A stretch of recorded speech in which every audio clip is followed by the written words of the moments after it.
Olá, pessoal! Sejam todos muito bem-vindos a mais uma das nossas aulas de língua portuguesa.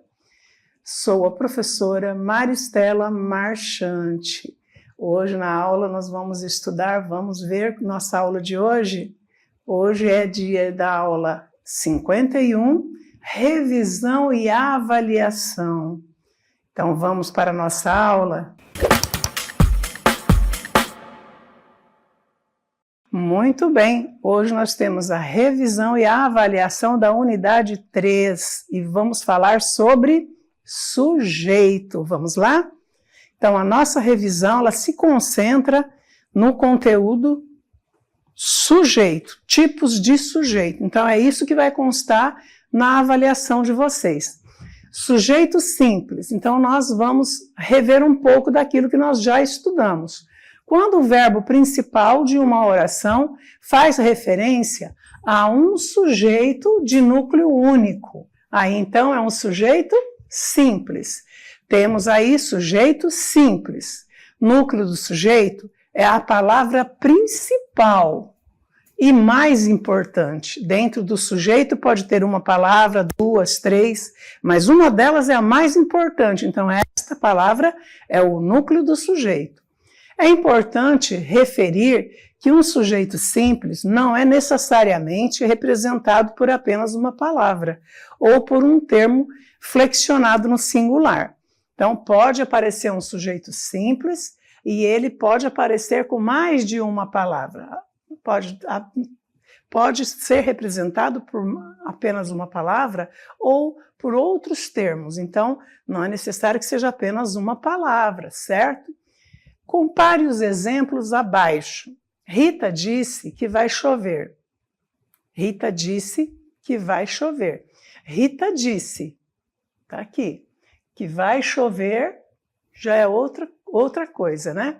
Disseram, olha aí, aqui a Rita disse, o sujeito é determinado. Agora olha aqui o verbo. Aqui ela disse, alguém disse. Eu posso referir a alguém esta ação, né? Então, o sujeito está aí determinado. Já o segundo, disseram que vai chover. Quando nós falamos disseram, nós percebemos que pela terminação verbal, pela desinência verbal, está esse verbo na terceira pessoa do plural. Quando não tem ninguém a quem eu me referir, quando não tem um sujeito explícito, e o verbo da oração estiver na terceira pessoa do plural, esse sujeito é indeterminado, tá? Então, observe que o primeiro exemplo, podemos identificar o sujeito. Quem disse que vai chover? Rita. Então, eu atribuí a alguém essa ação, por isso temos um caso de sujeito determinado. Já na segunda oração, sabemos que alguém disse que vai chover. Mas não sabemos quem disse, né? Os sujeitos simples, compostos ou ocultos são sujeitos determinados. Então, simples, compostos ou ocultos. É o que nós vamos ver. Sujeito simples, Paulo comprou uma bicicleta. Quem comprou uma bicicleta? De quem nós estamos falando? Quem praticou a ação? Está aqui, sujeito. Sujeito simples porque tem apenas um núcleo. Agora, olha outro exemplo. Os meninos estão brincando no quintal. Está no plural, mas continua sendo sujeito simples. Está no plural, mas tem apenas um núcleo. Meninos. Então, aqui eu tenho duas palavras. Tenho um artigo e um substantivo. Mas a palavra mais importante desse sujeito é meninos. Então, sujeito simples. Relativamente ao primeiro exemplo, se nos perguntarmos quem comprou a bicicleta, teremos como resposta Paulo. Nesse caso, o verbo comprou faz referência a um sujeito de único, núcleo único, Paulo, né? Já no segundo exemplo, se nos perguntarmos quem está brincando no quintal, teremos como resposta os meninos. Veja que nesse caso o sujeito é formado por duas palavras. No entanto, o núcleo do sujeito é o elemento meninos, tá? Sujeito composto. Quando o verbo principal de uma oração faz referência a dois ou mais núcleos do sujeito, certo? Aí nós temos um sujeito composto. É importante referir que um sujeito composto não necessariamente é um vocábulo no plural. Presta atenção. Um vocábulo, uma palavra no plural não significa que está no sujeito composto. Observe o exemplo. Camila e Lorena fizeram os doces da festa. A professora e os alunos ensaiaram para a festa da escola. Então, aqui eu tenho Camila e Lorena, a professora e os alunos. Então, tenho dois núcleos, né, em cada um. No primeiro exemplo, se nós perguntarmos quem fez os doces para a festa, teremos como resposta Camila e Lorena. Ou seja, um sujeito com dois núcleos. O núcleo 1 é a Camila, o núcleo 2 é Lorena. É o sujeito composto, né? O mesmo acontece com o segundo exemplo. Quando nos perguntamos quem ensaiou para a festa da escola, teremos como resposta a professora e os alunos. Núcleo 1, professora. Núcleo 2, alunos. Sujeito composto. No entanto, veja como a oração abaixo é diferente. Os netos presentearam a avó. Se nos perguntarmos quem presenteou a avó, teremos como resposta os netos. Observe que as palavras de tal resposta estão no plural. Mas isso não é indicativo de sujeito composto. Como o sujeito tem um núcleo só, netos, temos no caso de sujeito simples, ok? Não confundam. Sujeito oculto ou desinencial, ele é conhecido como oculto, desinencial ou também designado como sujeito elíptico, sujeito implícito, sujeito subentendido. O sujeito oculto, desinencial, é aquele que não aparece na oração de forma explícita, lembra? Se eu não encontrar o sujeito que praticou a ação de forma explícita, eu vou para o verbo. Podemos dizer que sabemos que ele está ali, mas não conseguimos vê-lo. No entanto, podemos identificá-lo por conta da desinência do verbo da oração. A desinência consiste em elementos do fim, do final da palavra, que permite identificar. Vamos ver então. A pessoa verbal ao qual ela se refere, compreender se a palavra é masculina ou feminina, singular ou plural, etc. Ao analisarmos a flexão verbal, estamos, por exemplo, observamos o seguinte, esse mos é uma desinência verbal. Mos, olha aí, olha o verbo, estou, estás, está. Então, isso aqui é desinência. Desinência verbal. É nessa parte do verbo, da conjugação do verbo, que eu vou identificar qual a pessoa do discurso. Aqui a primeira pessoa do discurso, aqui a segunda pessoa do discurso e aqui a terceira pessoa do discurso. Então, quando você entende isso, fica mais fácil para você identificar o sujeito oculto, o sujeito indeterminado. Então, a desinência verbal, ele vai indicar o número da pessoa e também vai indicar o gênero, né? Então, olha aqui, se é feminino, se é masculino, se é singular ou plural, número ou gênero, certo? Então, vamos lá. Exemplo de sujeito oculto. Estamos muito orgulhosos de você. Tem explícito aqui? Quem está orgulhoso? Não. Mas a terminação verbal, olha aqui, né? Me indica qual pessoa do discurso. Qual é essa pessoa do discurso?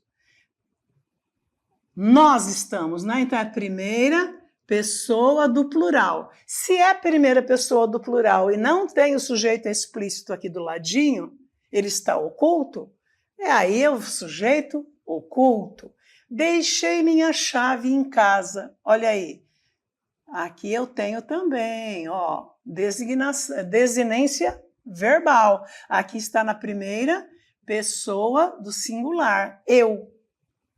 Aqui é nós e aqui é eu. Sempre que eu estiver diante de uma oração em que não aparece explícito o sujeito que praticou a ação e a terminação verbal, você vai ver que a conjugação verbal, a desinência verbal, me indica que é primeira pessoa do singular ou primeira pessoa do plural, eu estou diante de um sujeito oculto. Em ambos os exemplos, o que nos indica qual é o sujeito é a desinência da flexão verbal. No primeiro exemplo, o verbo estamos nos indica que o sujeito só pode ser nós. Já no segundo exemplo, o verbo deixei é indicativo de que o sujeito da oração é eu. Então, sujeito oculto. Nesse caso, tanto o sujeito nós quanto o sujeito eu estão implícitos, ocultos. Por isso, sujeito oculto. Ok? Continuando. Sujeito indeterminado. O sujeito indeterminado é aquele que faz referência a alguém, mas não o identifica. Esse tipo de sujeito geralmente é acompanhado de verbos flexionados na terceira pessoa do plural ou verbos flexionados na terceira pessoa do singular, acompanhados da partícula C. Lembra sempre, se estiver na terceira pessoa do singular, mais a partícula C é sujeito indeterminado. Obrigatoriamente tem que ter a partícula C, quando o verbo estiver na terceira pessoa do singular, certo? Então, olha aí, exemplo. Esqueceram de trancar a porta. Tem o sujeito explícito? Não tem. Qual é a terminação verbal? Qual é a desinência verbal? Ela me indica o quê? Terceira pessoa do plural, certo? Então, sujeito indeterminado. Precisa-se de vendedores. Tem o sujeito? Não. Verbo, precisa. Terceira pessoa do singular. Olha a partícula C. Obrigatoriamente nessa situação aqui nesse contexto, tá? Precisa-se de vendedores. O verbo tem que estar na terceira pessoa do singular, mas tem que ter a partícula C. Se não tiver a partícula C e estiver na terceira pessoa do singular, não é sujeito indeterminado, tá, pessoal? Observe que o primeiro exemplo sabemos que alguém esqueceu de trancar a porta, mas não exatamente quem. Já na segunda oração, identificamos que alguém ou algum lugar precisa de vendedores, mas não compreendemos quem ou que lugar. Sujeito inexistente. Agora a oração não tem sujeito. Em que situação eu vou descobrir que não tem sujeito à oração? O sujeito inexistente ocorre no que chamamos de oração sem sujeito e é acompanhado de um verbo impessoal. Vamos entender melhor. Os verbos impessoais são acompanhados por sujeitos e podem indicar. Não são acompanhados por sujeitos e podem indicar fenômenos da natureza. Por exemplo, chover, nevar, fazer frio, fazer calor. Então, quando for fenômeno da natureza no verbo, que for ação, por exemplo, chover é uma ação da natureza. Esfriar é um fenômeno da natureza e é um verbo, é uma ação. Esquentar, amanhecer, anoitecer, tá bom? Tempo decorrido, verbo ser, verbo fazer. E existência ou acontecimento de algo, verbo haver, com H, tá bom? Então, as orações sem sujeito ou sujeito inexistente vão aparecer nessas situações. Verbos impessoais. Primeiro, verbos que indicam ações da natureza, verbos que indicam tempo decorrido e também verbos que indicam existência ou acontecimento de algo. Vamos ver exemplo. Sujeito inexistente. Nevou o dia todo. Olha aí. Ação da natureza, não é? Nevou não é uma ação da natureza? Pois é, então nós temos um sujeito inexistente. Faz 3 anos que estudo nessa escola. Olha aí, faz 3 anos que estudo. Verbo fazer. Esse verbo fazer, indicando tempo, ele sempre vai ficar no singular, tá, pessoal? Sempre. Faz 1 ano, faz 10 anos. Sempre será no singular, tá? Não esqueçam isso. Isso dá muita pegadinha em prova e vestibular, tá bom? Então, faz 3 anos que estudo nessa escola, tá indicando tempo. Há muita gente na praia. Olha o verbo haver. Há muita gente na praia, não é no sentido de existir? Eu posso substituir? Posso, existe muita gente na praia. Se eu posso substituir, aqui eu tenho um verbo impessoal e ele está indicando existência. Na minha família houve de acontecer, olha aí. Eu posso substituir? Posso, olha aí, na minha família aconteceu um caso parecido. Não posso substituir? Não tem o mesmo sentido? Então, eu tenho uma oração com sujeito inexistente, verbo haver, no sentido de acontecer. Esse verbo haver, ele vai aparecer no sentido de existir e no sentido de acontecer, ok? Olha aí, simplificando e fechando, então, a nossa revisão. Sujeito simples apresenta um núcleo do sujeito. Olha aí, é a palavra mais importante. Vizinho é o núcleo. Então, sujeito simples, o vizinho está chamando. Sujeito composto, eu tenho 2 ou mais. Olha aí, 2 ou mais núcleos, tá, pessoal? Minha mãe e meu irmão amam chocolate. Então, eu tenho aqui 2 núcleos. 2 pessoas praticam essa mesma ação. Núcleos de 2 ou mais. Eu posso ter um núcleo com 2 ou mais pessoas praticando a ação e a palavra estar no plural. Aí não é sujeito composto, é sujeito simples. Já vimos isso, né? Sujeito oculto ou desinencial não aparece de forma explícita, mas pode ser identificado pelo contexto ou pela forma verbal. Estamos muito felizes com a novidade, olha aqui. Quem? Nós. Mas esse nós não aparece. Só aparece o verbo. Então, aqui o sujeito está implícito, né? Está oculto. Pela terminação verbal. Primeira pessoa do plural. Primeira pessoa do singular. É que é um sujeito oculto, tá? Não aparece o sujeito explícito e a terminação verbal me aponta que esse verbo está na primeira pessoa do singular ou primeira pessoa do plural. Eu tenho um sujeito oculto.